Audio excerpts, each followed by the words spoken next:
ഉടമകളെ പണം കൈപ്പറ്റി ഉപയോഗിച്ചു എന്നല്ലാതെ മറ്റൊരു പ്രവൃത്തിയും ഇന്നീ സമയം വരെ ഈ സർക്കാരിന് നടത്താൻ കഴിയില്ല.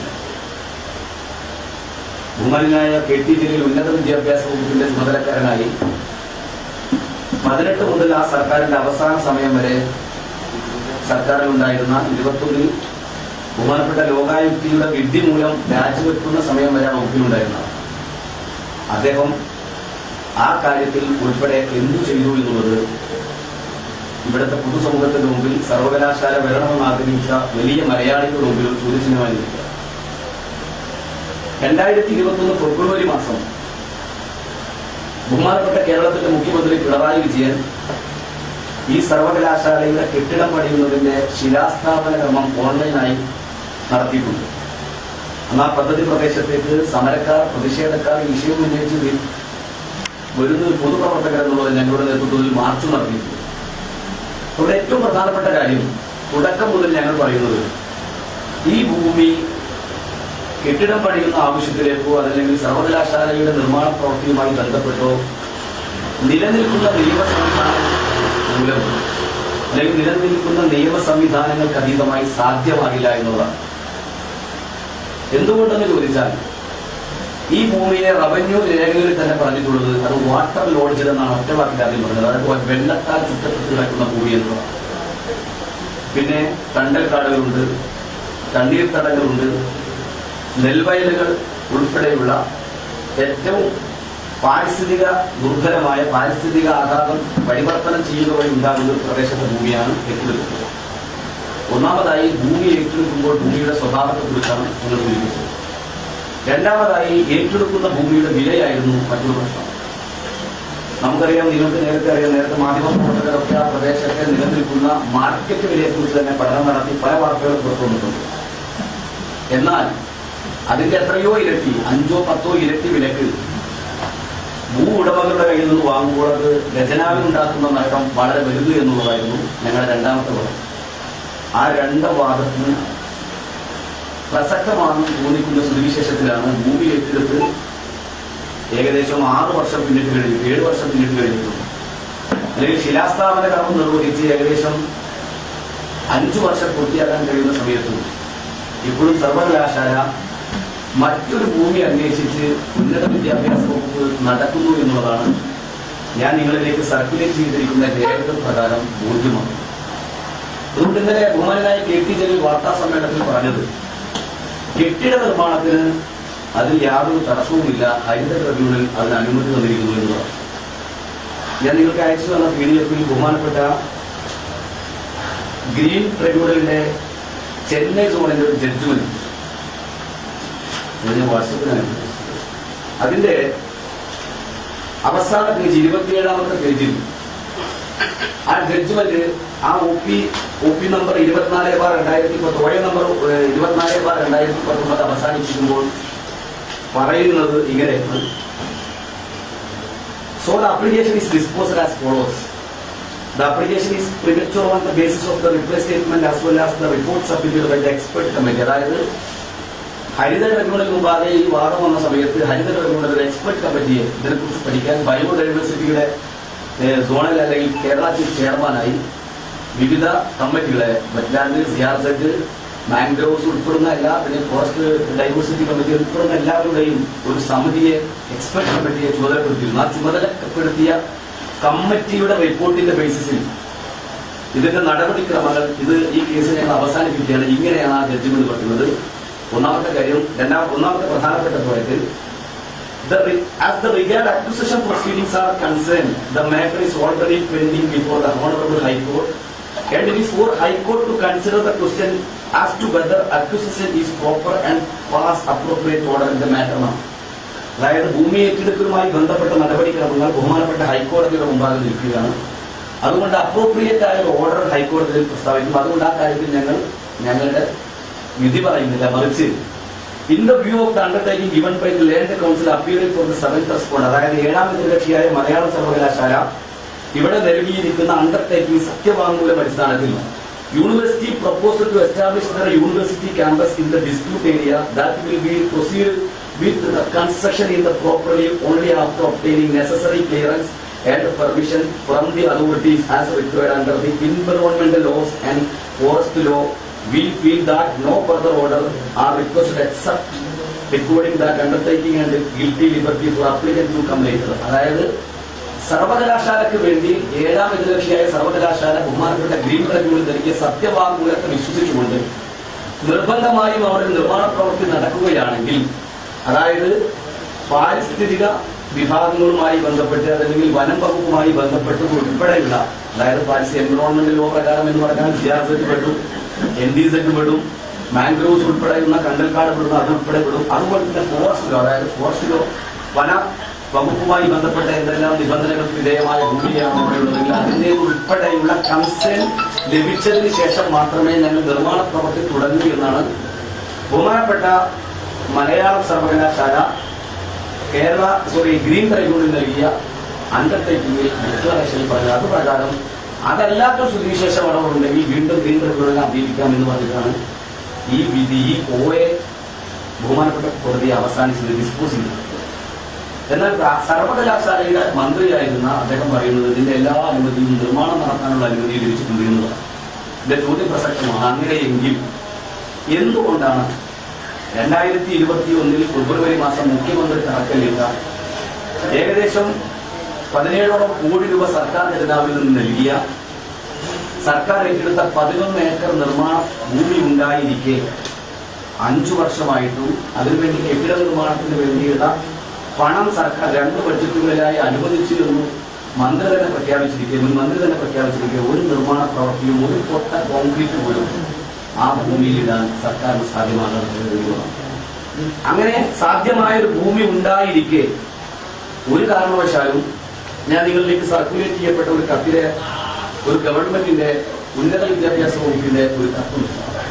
അതായത് 26/4/2025 ബഹുമാനപ്പെട്ട ഉന്നത വിദ്യാഭ്യാസ വകുപ്പ് മന്ത്രി, വൈസ് ചാൻസലർ തുഞ്ചത്തെഴുത്തച്ഛൻ മലയാള സർവകലാശാല, രജിസ്ട്രാർ തുഞ്ചത്തെഴുത്തച്ഛൻ മലയാള സർവകലാശാല, കോളേജ് വിദ്യാഭ്യാസ director Thiruvananthapuram, principal Thunchan memorial government college എന്നിവർക്ക് ഗവൺമെന്റ് അഡീഷണൽ ചീഫ് സെക്രട്ടറി ഒരു കത്തെഴുതുകയാണ്. ആ കത്തിൽ പറയുന്നത് ഇതാണ് വിഷയം: ഉന്നത വിദ്യാഭ്യാസ വകുപ്പ് തുഞ്ചത്തെഴുത്തച്ഛൻ മലയാള സർവകലാശാല ക്യാമ്പസ് വികസനത്തിന് സ്ഥലം ലഭ്യമാക്കുന്നതിന് 29/4/2025, അതായത് 2025 4-ാം മാസം 29-ാം തീയതി യോഗ അറിയിപ്പ് സംബന്ധിച്ചാണ് കത്ത്. തുഞ്ചത്തെഴുത്തച്ഛൻ മലയാള സർവകലാശാലയുടെ ക്യാമ്പസ് വികസനത്തിന് സ്ഥലം ലഭ്യമാകുന്നത് സംബന്ധിച്ച് കാര്യങ്ങൾ ചർച്ച ചെയ്യുന്നതിന് തുഞ്ചത്തെഴുത്തച്ഛൻ മലയാള സർവകലാശാല വൈസ് ചാൻസലർ, എഴുത്തച്ഛൻ മലയാള സർവകലാശാല പ്രതിനിധികൾ, കോളേജ് വിദ്യാഭ്യാസ ഡയറക്ടർ, തിരുവനന്തപുരം ഗവൺമെന്റ് കോളേജ് പ്രതിനിധികളുടെ യോഗം 2025 ഏപ്രിൽ മാസം 29-ന് 4:15 PM ഉന്നത വിദ്യാഭ്യാസ സാമൂഹ്യ നീതി വകുപ്പ് മന്ത്രിയുടെ സെക്രട്ടേറിയറ്റിലെ ചേംബറിൽ വെച്ച് ചേരുന്നതിനെ സംബന്ധിച്ച് യോഗത്തിൽ പങ്കെടുക്കുന്നത് പറഞ്ഞിട്ടാണ് ഈ എഴുത്ത്, ഈ ഉത്തരവ് സർവകലാശാല ഗവൺമെന്റ് അഡീഷണൽ ചീഫ് സെക്രട്ടറി പറയുന്ന അധികൃതർക്ക് അയച്ചു കൊടുക്കുന്നത്. അതുപ്രകാരം ആ തീയതിയിൽ ഉന്നത വിദ്യാഭ്യാസ വകുപ്പ് മന്ത്രിയുടെ ചേംബറിൽ യോഗം ചേർന്ന് ഞാൻ തന്ന 2ാമത്തെ ഉത്തരവിൽ അവസാനത്തെ പേജിൽ പറയുന്നത് ഡെപ്യൂട്ടി ഡയറക്ടർ ഡെപ്യൂട്ടി ഡയറക്ടർ, അതായത് കോളേജിയറ്റ് എഡ്യൂക്കേഷന്റെ ഡെപ്യൂട്ടി ഡയറക്ടർ കാര്യാലയം കോഴിക്കോട് ഒരു കത്ത് തുഞ്ചത്ത് മെമ്മോറിയൽ ഗവൺമെന്റ് കോളേജിൽ നൽകി. ആ കത്തിൽ പറയുന്നത് കോളേജ് വിദ്യാഭ്യാസ ഡെപ്യൂട്ടി ഡയറക്ടർ കാര്യാലയം കോഴിക്കോട് കോളേജിന്റെ ഭൂമി കൈമാറുന്നതുമായി ബന്ധപ്പെട്ട് കോളേജ് സന്ദർശിക്കുന്നത് സംബന്ധിച്ച് കോളേജ് വിദ്യാഭ്യാസ ഡയറക്ടറിൽ നിന്ന് ലഭ്യമായ ടെലിഫോൺ സന്ദേശം അനുസരിച്ച് താങ്കളുടെ കോളേജിന്റെ അധീനതയിൽപ്പെട്ട ഭൂമി മലയാളം യൂണിവേഴ്സിറ്റിക്ക് കൈമാറുന്നതുമായി ബന്ധപ്പെട്ട് കോളേജ് വിദ്യാഭ്യാസ ഡയറക്ടറുടെ നിർദ്ദേശപ്രകാരം ഈ കാര്യാലയത്തിൽ നിന്നും അക്കൗണ്ട് ഓഫീസറുടെ നേതൃത്വത്തിലുള്ള ഒരു സംഘം 7/5/2025 രാവിലെ 11 മണിക്ക് കോളേജിന്റെ പ്രസ്തുത സ്ഥലം സന്ദർശിക്കുന്ന കത്ത് വന്നു. ചോദ്യം വളരെ പ്രസക്തമാണ്. ജലീൽ പറയുന്ന വാദം ശരിയാണ്. കെട്ടിടം നിർമ്മിക്കാനുള്ള സൗകര്യം നിയമാനുസൃതം ആ സ്ഥലത്തുണ്ടായിരിക്കും. കെട്ടിടം നിർമ്മിക്കാനുള്ള പണം സർക്കാർ 2 ഘട്ടങ്ങളിലായി അനുവദിച്ചിരിക്കും. എന്തിനാണ് ഈ സർക്കാർ 29/4/2025 യോഗം വിളിക്കുകയും ആ യോഗ തീരുമാന പ്രകാരം 7/5/2025 നിർദ്ദിഷ്ട സ്ഥലത്ത് ഞങ്ങൾ സന്ദർശിക്കുമെന്ന് സർക്കാർ നിർദ്ദിഷ്ട സ്ഥലത്ത് ഞങ്ങൾ പ്രഖ്യാപിക്കുന്ന സ്ഥലം സന്ദർശിക്കുമെന്ന് ബഹുമാനപ്പെട്ട ഉന്നത വിദ്യാഭ്യാസ വകുപ്പിലെ കോളേജ് എഡ്യൂക്കേഷനിലെ ഡെപ്യൂട്ടി ഡയറക്ടറുടെ കത്ത് കോളേജിന് നൽകിയതുമെന്നുള്ളതാണ് ചോദ്യം. അപ്പൊ അതുകൊണ്ട് സർക്കാർ തന്നെ ഈ ഭൂമി ഇതിനൊന്നും അനുയോജ്യമല്ല എന്ന് തെളിഞ്ഞതുകൊണ്ട്, ഇതിന് സാധ്യമല്ല എന്ന് തെളിഞ്ഞതുകൊണ്ടാണ് ഇങ്ങനെ ഒരു കത്തെഴുതി ഇങ്ങനെ ഒരു യോഗം വിളിച്ച് മറ്റൊരു ഭൂമി തേടി അലയുന്ന ഒരു സ്ഥിതിവിശേഷം കേരളത്തിലുണ്ടായിട്ടുണ്ട്. അതുകൊണ്ട് ഞങ്ങൾ ആദ്യം മുതൽ പറഞ്ഞ വാദം പൂർണ്ണമായി സ്ഥിരീകരിക്കപ്പെടുന്നതാണ് സർക്കാരിന്റെ ഇപ്പോഴത്തെ നീക്കം.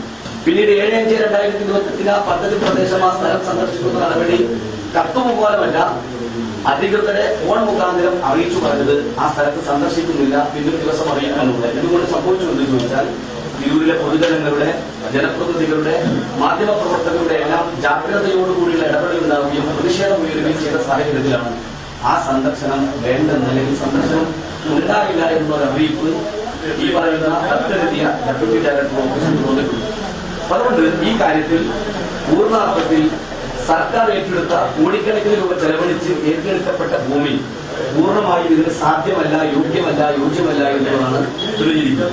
അതുകൊണ്ട് സർക്കാർ ഖജനാവിലെ പ്രധാന കോടി രൂപ ചെലവഴിച്ച് വാങ്ങിയ ഒരു ഭൂമി, ആ ഭൂമിയിൽ ഒരു നിർമ്മാണ പ്രവർത്തനം നടത്താമെന്ന് കഴിയില്ല എന്ന് സർക്കാർ തന്നെ തെളിയിച്ചിരിക്കുന്ന ഈ സാഹചര്യത്തിൽ, സർക്കാരിന് തന്നെ ബോധ്യമായിരിക്കുന്ന ഈ സാഹചര്യത്തിൽ ഈ ഭൂമി ഏറ്റെടുക്കുക വഴി സർക്കാരിനുണ്ടായ നഷ്ടം ഖജനാവിലേക്ക് തിരിച്ചുപിടിക്കാനുള്ള നടപടി സ്വീകരിക്കണമെന്നുള്ളതാണ്.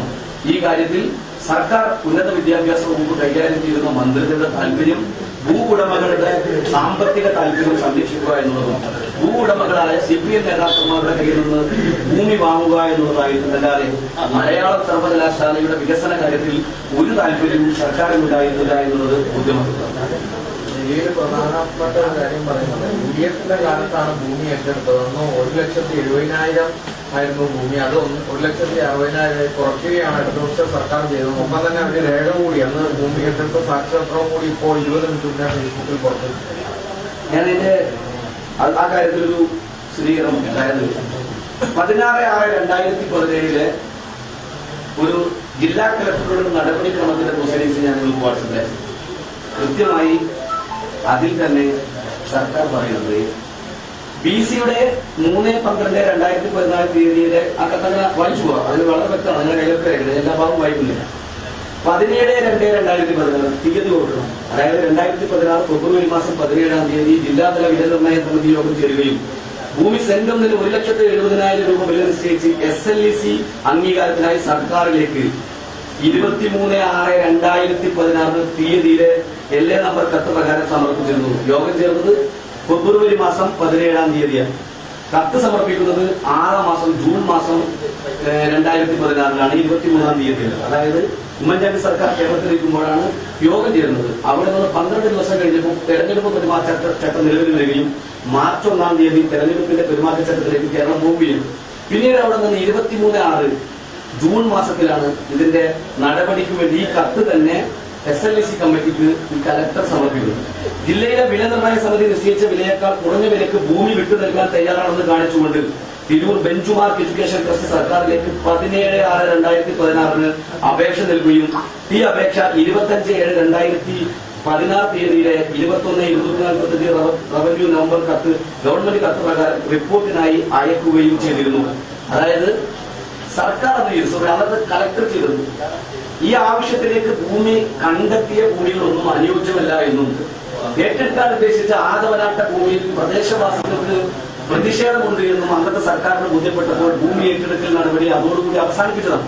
പിന്നീട് നിരന്തരം ഈ ആവശ്യത്തിലേക്ക് പല പ്രപ്പോസലുകൾ, ഈ പറയുന്ന വെട്ടം വില്ലേജിലെ ഇതിന് ഏറ്റെടുത്ത ഭൂമിയും ബെഞ്ച്മാർക്ക് ഇന്റർനാഷണലിലെ ഉൾപ്പെടെയുള്ള ഭൂമിയുടെ പ്രപ്പോസലുകൾ സർക്കാരിലേക്ക് വന്നതായിരുന്നു.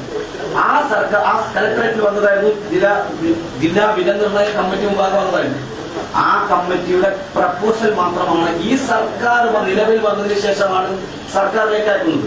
ഞാൻ വളരെ സൂക്ഷ്മമായി മറ്റൊരു രേഖ നിങ്ങൾ ശ്രദ്ധിക്കുക. ഞാൻ നിങ്ങൾക്ക് തന്ന ഒരു ഡോക്യുമെന്റിൽ ഒരു ഇംഗ്ലീഷ് ഡോക്യുമെന്റ് ഉണ്ട്. അതായത് draft request committee of identifying suitable land for Thunchath Ezhuthachan മലയാള സർവകലാശാല. അതായത് ഭൂമി കണ്ടെത്തുന്നതിന് വേണ്ടി ഒരു ഡ്രാഫ്റ്റ് ഒരു കമ്മിറ്റി രൂപീകരിച്ചു. ആരോഗ്യ committee additional chief secretary government, chief engineer building department, the chairman of Kerala state board. അതായത് ഈ 2 അപേക്ഷകളും സർക്കാരിന്റെ മുമ്പിലിരിക്കെ ഇതിൽ ഏതാണ് അനുയോജ്യമാണ് എന്ന് പരിശോധിക്കുന്നതിന് വേണ്ടി ഒരു വിദഗ്ധ സമിതിയെ തന്നെ നിയോഗിച്ച് പരിശോധിക്കണമെന്ന് സർവകലാശാലയോട് പറഞ്ഞപ്പോൾ സർവകലാശാലയുടെ ആവശ്യപ്രകാരം കോൺസ്റ്റിറ്റ്യൂട്ട് ചെയ്യപ്പെട്ട കമ്മിറ്റിയുടെ ഡ്രാഫ്റ്റ് റിപ്പോർട്ടാണ്.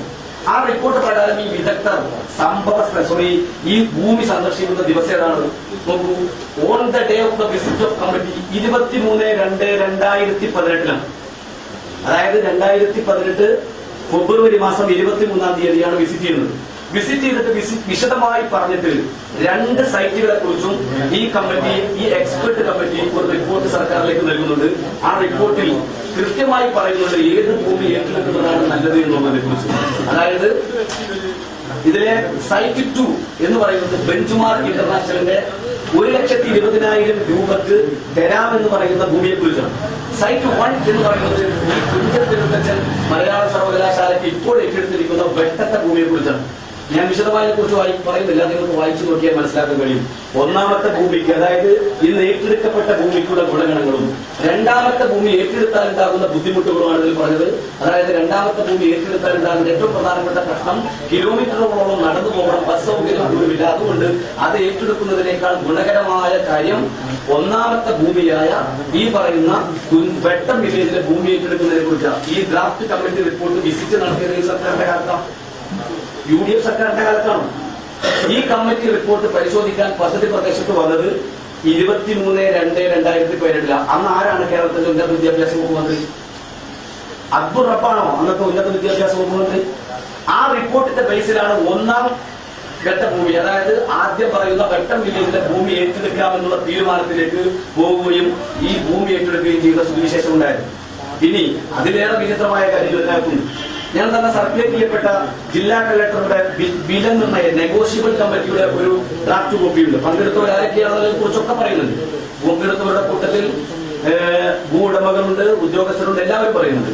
ആ റിപ്പോർട്ടിൽ തന്നെ ഈ ഭൂമിയെ കുറിച്ച് നേരത്തെ ഈ വാർത്തകൾ പുറത്തു വന്ന സമയത്ത് നിങ്ങളൊക്കെ ലോക്കൽ അന്വേഷിച്ചിട്ട് അവിടുത്തെ ഭൂമി വിലയെ കുറിച്ച് അന്ന് പറഞ്ഞ വിലകളും ഇന്ന് ഇവരെത്തിയിരിക്കുന്ന വിലയും തമ്മിലുള്ള അന്തരം കണ്ടാൽ തന്നെ നമുക്ക് ബോധ്യം. ഇവർ അവിടെ കലക്ടറേറ്റ് പറയുകയാണ് ഇതിന് ഈ ഭൂമി ഇതിന്റെ അവസാന പേജ്, അതായത് ഞാൻ തന്നെ ഈ ജില്ലാ കളക്ടറുടെ ഈ പ്രൊസീഡിങ്സിന്റെ ലാസ്റ്റ് പേജിൽ പറയുന്നത്, അതായത് ഇങ്ങനെ യോഗം നടക്കുകയാണ്, മലയാള സർവകലാശാലയ്ക്ക് ഭൂമി വേണം, ഭൂമി ഏറ്റെടുക്കുന്ന ആവശ്യത്തിലേക്ക് നമ്മൾ കണ്ടെത്തിയ ഭൂമിയുടെ വില കൂടുതലാണെന്നാണ് അഭിപ്രായം, അതുകൊണ്ട് നിങ്ങൾ വില കുറയ്ക്കണമെന്ന് കലക്ടർ ആരോട് ആവശ്യപ്പെടുകയാണ്? ഭൂവുടമകളോട് ആവശ്യപ്പെടുകയാണ്. ഭൂവുടമകൾ ആരൊക്കെയാണ്? ഇതിൽ കൃത്യമായി പറയുന്നുണ്ട്. അതായത് ഹബീബ് റഹ്മാൻ, അബ്ദുൽ ജലീൽ, ജംഷീദ്, മുഹമ്മദ് കാസിം, യാസിർ KP, അബ്ദുൽ സലാം മന്ദിക്കണ്ടത്തിൽ, ഇൻജാസ് മുനവർ, അബ്ദുൽ കപൂർ, വെള്ളക്കാട്ട് നിയാസിനോട്, മുഹമ്മദ് കാസിം, ഇവരോട് കലക്ടർ പറയുകയാണ്.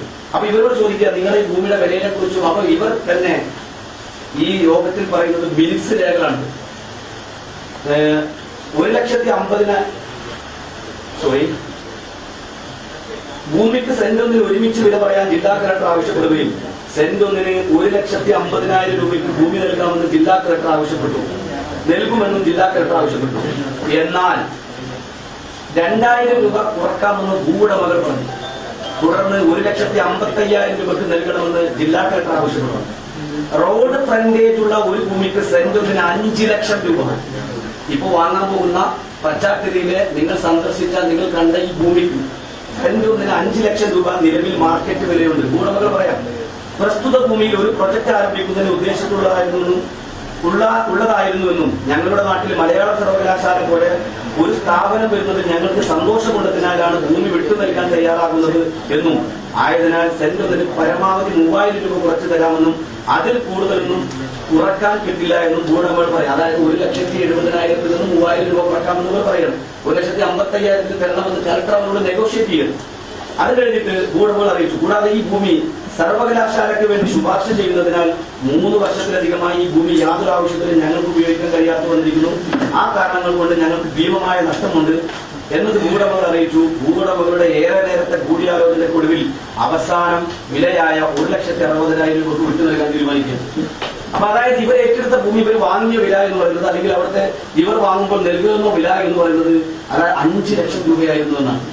അത് സർവകലാശാലയോട്, മലയാളത്തോട്, മഹാരഥന്മാരോട്, തുഞ്ചനോടുള്ള എല്ലാ ദിനാനുകമ്പയും സ്നേഹവും കാരണം ഞങ്ങൾക്ക് എന്ത് ചെയ്യാണ് ഈ ഭൂമി 1,60,000 രൂപയ്ക്ക് തരുന്നു എന്ന് ഭൂവുടമകൾ പറഞ്ഞപ്പോ ആ തീരുമാനം എടുത്തത് എന്നാണ് ഈ പറയുന്ന പ്രൊസീഡിങ്സിന്റെ ഡേറ്റ് 6/6/2017 നടന്ന യോഗമാണ്. അതെ, 2017 നടന്ന യോഗത്തിൽ അവർ തന്നെ പറയുന്നത് 3 വർഷത്തേക്കുമായി ഭൂമിയായി ആവശ്യത്തിന് കൈകാര്യം വന്നിരിക്കുന്നത് അതും ഭീമമായ നഷ്ടപ്പെടുന്നുണ്ട്. അതായത് 2014 ഈ ഭൂമി ഏറ്റെടുക്കുക, ഈ ഭൂമി തന്നെയാണ് ഭരണസമാശാലയ്ക്ക് തീരുമാനിച്ചിട്ടുണ്ട്. 2014 UDF സർക്കാരാണ് ഭരിക്കുന്നത്.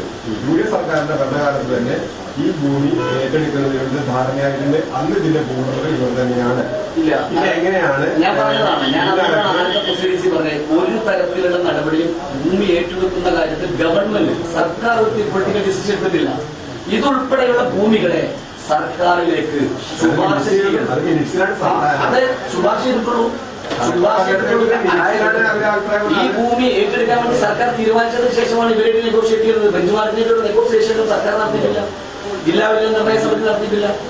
ഇതിനു മുമ്പുള്ള അപേക്ഷ, ഇവരോടൊപ്പം അപേക്ഷ നൽകപ്പെട്ട ബെഞ്ചുമാർക്കിലേക്ക് ഇതുപോലത്തെ ഒരു നെഗോസിയേഷൻ നടത്തി ഇവർ ആദ്യം തന്നെ 1,20,000 നൽകാമെന്ന് പറഞ്ഞിട്ടുണ്ട്. അല്ല, ആവാം, അല്ല, 2018 പിന്നെ 2017 ഈ നെഗോസിയേഷൻ കഴിഞ്ഞ സർക്കാരിന്റെ കാലത്ത് നടന്ന പ്രൊസീജിയർ ആണ് തുടർന്ന് അതിന്റെ വില നിശ്ചയിക്കുന്നതും ഭൂമി നിശ്ചയിക്കുന്നതും ഇപ്പൊ ഇന്നലെ ഫിറോസ് സന്ദർശിക്കുമ്പോൾ തന്നെ ഒരു ഭൂവുടമ വന്നിരുന്നു. അയാളുടെ ഭൂമി വാങ്ങിച്ചെന്ന് വെച്ചാൽ 10-12 വർഷം മുമ്പാണ് ഭൂമി കൊടുത്തതെന്ന് അദ്ദേഹം പറയുന്നുണ്ട്. അപ്പൊ 12 വർഷം മുമ്പ് അയാൾ ഭൂമി കൊടുത്തിട്ടുണ്ട്. ആർക്ക് ഈ റിയൽ എസ്റ്റേറ്റ് എന്ന് പറയുന്ന പറഞ്ഞു. അങ്ങനെ ഓരോ വർഷത്തിലെ കുറെ ആശയങ്ങളൊക്കെ അങ്ങനെ ഉണ്ടാവുന്നുണ്ട്. ഈ ഭൂമി നിങ്ങൾ പറയുന്നത് LDF സർക്കാർ വന്നിട്ട് ഇതിനകത്ത് സർവകലാശാല നിർമ്മിക്കുന്നതിന് ആവശ്യമായ നടപടി സ്വീകരിച്ചിട്ടില്ല. ഭൂമി ഏറ്റെടുക്കുന്നത് കൂടിയ വിലയ്ക്കാണ് ഭൂമി ഏറ്റെടുക്കുന്നത്. ഈ ഭൂമി കൂടിയ വില നിശ്ചയിച്ചതും എല്ലാം ഈ കാലഘട്ടത്തിലല്ല. ഞാനതിൽ പറഞ്ഞത്, അതായത് 17/2/2016 ജില്ലാ വിലനിർണ്ണയ സമിതി യോഗം ചേർന്നു. അവിടെയൊക്കെ ഇങ്ങനെ ഭൂമി തരാനുണ്ട് എന്നത് തൽപര കക്ഷികൾ താല്പര്യമുള്ളവർ പ്രപ്പോസ് ചെയ്തു. അവർ നിശ്ചയിച്ച അല്ലെങ്കിൽ അവരോട് ചർച്ച ചെയ്തെടുത്ത തീരുമാനം 1,20,000 രൂപയാണ് എന്ന് 23/6/2016 ഇതിന്റെ ഉത്തരവ്, അതായത് ഇതിന്റെ ഫൈനൽ പ്രൊസീഡിങ്സ് ഇന്നലെ കൃത്യമായി പറയുന്നത്. ഇന്നലെ ജലീൽ പറഞ്ഞത് ഈ ഉത്തരവ് ഒപ്പിട്ടത്, അതായത് ഈ ഭൂമി തന്നെ വാങ്ങാനുള്ള ഈ വില നിശ്ചയിച്ച ഉത്തരവ് ഒപ്പിട്ടത് എന്നാണ് പറയുന്നത് UDF സർക്കാരിന്റെ അബ്ദുറബിന്റെ കാലത്താണ്. ഈ പ്രൊസീഡിങ്സ് നോക്കും, ഇതിന്റെ അവസാന പേജിൽ ഇതിന് വില നിശ്ചയിച്ച് അതിന്റെ മറ്റെല്ലാ കാര്യങ്ങളും ഇതാണ് ഇവര് അന്തിമ ധാരണ പത്രം ഒപ്പിട്ടത്. ആ ഒപ്പിട്ടതെന്നാണ് ഇത് UDF സർക്കാരിന്റെ അവസാന സമയത്ത് മലയാള സർവകലാശാലയ്ക്ക് ഭൂമി ഉണ്ടാകേണ്ട ആവശ്യത്തിലേക്ക് വന്ന പ്രപ്പോസലുകളുടെ ഒരു കൂട്ടത്തിൽ ബെഞ്ചുമാർക്കിന്റെ ഉൾപ്പെടെ അല്ലെങ്കിൽ ഇതിന് സമാനമായി നൽകാൻ താല്പര്യമുള്ള ആളുകളുടെ ഉൾപ്പെടെയുള്ള പ്രപ്പോസൽ സർക്കാരിലേക്ക് പോയി എന്നല്ലാതെ ഗവൺമെന്റ് ആ കാര്യത്തിൽ ഒരു ഡിസിഷനും ആ സമയത്ത് എടുത്തതായി ഒരു രേഖയും കാണുന്നില്ല. അപ്പൊ വില നിശ്ചയിച്ചത് ഭൂമിയുമായി ബന്ധപ്പെട്ട് ധാരണാപത്രത്തിൽ ഒപ്പുവെച്ചത് ഈ സർക്കാർ കേരളത്തിൽ ഇരിക്കുമ്പോഴാണ്. 2017 ഇങ്ങനെ ഈ ഭൂമി വാങ്ങാൻ പോകുന്നു എന്ന് അറിഞ്ഞപ്പോ ഇവിടുത്തെ പൊതുജനങ്ങൾ, യൂത്ത് കോൺഗ്രസ് ഉൾപ്പെടെയുള്ള യുവജന സംഘടനകളൊക്കെ പ്രതിഷേധത്തിൽ വന്നു. ഞാൻ ഗവർണർക്ക്, ചാൻസലർക്ക് പരാതി കൊടുത്തു. പരിസ്ഥിതി നിർണയ കമ്മിറ്റിക്ക്, നിയമസഭയുടെ കമ്മിറ്റിക്ക് പരാതി കൊടുത്തു. സമാനമായി ഈ ഗ്രീൻ ട്രിബ്യൂണലിൽ നമ്മൾ പരാതി സമർപ്പിച്ചു. സർക്കാരിന്റെ മുമ്പിൽ ഈ വിഷയം ഗൗരവമായി വന്നു. അന്ന് 17 അതുമായി ബന്ധപ്പെട്ട് ഏറ്റെടുത്തു എന്ന് പറയുന്ന ഉത്തരവിറങ്ങിയ സമയത്തൊക്കെ ഭൂവുടമകൾക്ക് പണം കൊടുക്കാതെ സർക്കാർ അന്നത്തെ ഉന്നത വിദ്യാഭ്യാസ വകുപ്പ് മന്ത്രി ചെറിയ ജാഗ്രതയിൽ കാണിച്ചു.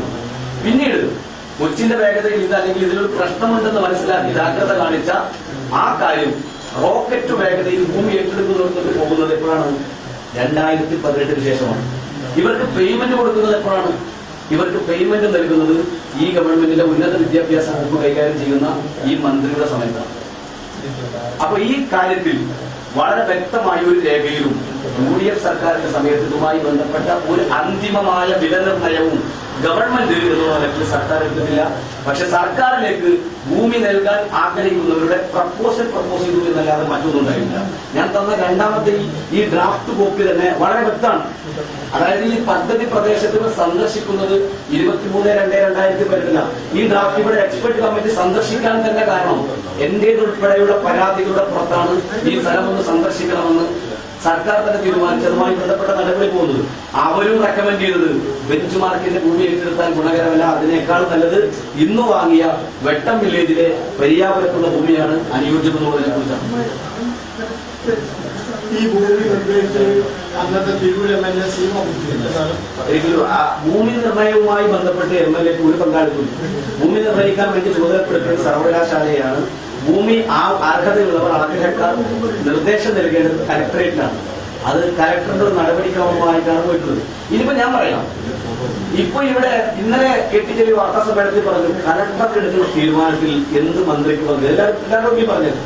അങ്ങനെയാണെങ്കിൽ കലക്ടർ എടുത്ത ഈ റെക്കമെൻഡേഷൻ ഇന്നത്തെ മന്ത്രിമാർക്ക് പങ്കിലേക്ക് അന്നത്തെ മന്ത്രിമാർക്ക് പങ്കുണ്ടാകാൻ പാടും. ജലീലിന്റെ വാദം ശരിയാണെങ്കിൽ ജലീൽ ഇന്നലെ പറഞ്ഞതാണ് കലക്ടറാണ് ഇതിന്റെ വില നിശ്ചയിക്കേണ്ടത്, അല്ലെങ്കിൽ ഇത് കണ്ടെത്തിയത് ഇത് സർക്കാരിലേക്ക് കൊടുക്കുന്നത്. അതുകൊണ്ട് ഈ സർക്കാരിലേക്ക് കൊടുത്ത ഭൂമി കലക്ടർ കൊടുക്കുമ്പോൾ അതിൽ മന്ത്രിക്കൊക്കെ എന്താ പങ്കിടുന്നതാണ് ജലീൽ ഇന്നലെ തന്നെ ചോദിച്ചത്. അങ്ങനെയാണെങ്കിൽ MLA-ക്കും മന്ത്രിക്കും UDF ഭരിക്കുമ്പോഴും LDF ഭരിക്കുമ്പോഴും ഒരേ ഭാഗമായിട്ട് ചെയ്യുന്നത്. പിന്നെ രണ്ടാമത് ഈ കാര്യത്തിൽ ഞാൻ ഇപ്പോൾ ഇറക്കുന്ന ഏറ്റവും പ്രധാനപ്പെട്ട കാര്യം 2025-29/4/2025 ഉന്നത വിദ്യാഭ്യാസ വകുപ്പ് മന്ത്രി വിളിച്ചു ചേർത്തൊരു യോഗം വളരെ ഗൗരവപ്പെട്ടതാണ്. കോടിക്കണക്കിന് രൂപ ചെലവഴിച്ചൊരു ഭൂമി ഏറ്റുവാങ്ങി ആ ഭൂമി മലയാളം സർവകലാശാലയ്ക്ക് വേണ്ടി കെട്ടിടം പണിയുമെന്ന് പറഞ്ഞ് 2021 ഫെബ്രുവരി മാസത്തിൽ കേരളത്തിന്റെ മുഖ്യമന്ത്രി ഓൺലൈനായി തറക്കല്ലിട കർമ്മം നിർവഹിച്ചിട്ടുണ്ട്. ആ ഭൂമി ഇരിക്കെ എന്തിനാണ് സർവകലാശാലയുടെ ഭൂമിയുമായി തുഞ്ചത്തെഴുത്തച്ഛന്റെ 5 ഏക്കർ ഭൂമി എടുക്കാൻ വേണ്ടി സർക്കാർ നീക്കം നടത്തിയത്? എല്ലാ അനുമതി ഉണ്ടെങ്കിൽ ആ ഭൂമി കെട്ടിടം ചെയ്താൽ മതിയായിരുന്നു. അതുകൊണ്ട് അതിന് സാധ്യമല്ല, ആ ഭൂമി ആ കെട്ടിടാവശ്യത്തിന് ഉപയോഗിക്കാൻ കഴിയില്ല എന്നുള്ള പ്രസക്തമായ വാദമുണ്ടായത് അല്ലെങ്കിൽ ആ അവസ്ഥയിലേക്ക് സർക്കാർ തന്നെ എത്താൻ കാരണം ഹരിതകർമ്മത്തിന്റെ വിധിപ്പെട്ടപ്പോൾ അല്ലെങ്കിൽ വിധിയുടെ മുന്നിൽ നിൽക്കുകയാണ്. ഇത് അറിഞ്ഞുകൊണ്ട് ഇങ്ങനെ ഈ നിർമ്മാണ പ്രവർത്തിക്ക് ഇതിന് അനുയോജ്യമല്ല എന്ന് അറിഞ്ഞുകൊണ്ട് പോലുമാണ് സർക്കാർ ഈ ഭൂമി ഏറ്റെടുക്കുന്നത്. അതുകൊണ്ട് ഭൂമി ഇപ്പോൾ പൂർണ്ണമായും അന്യാധീനപ്പെട്ടിരിക്കുകയാണ്.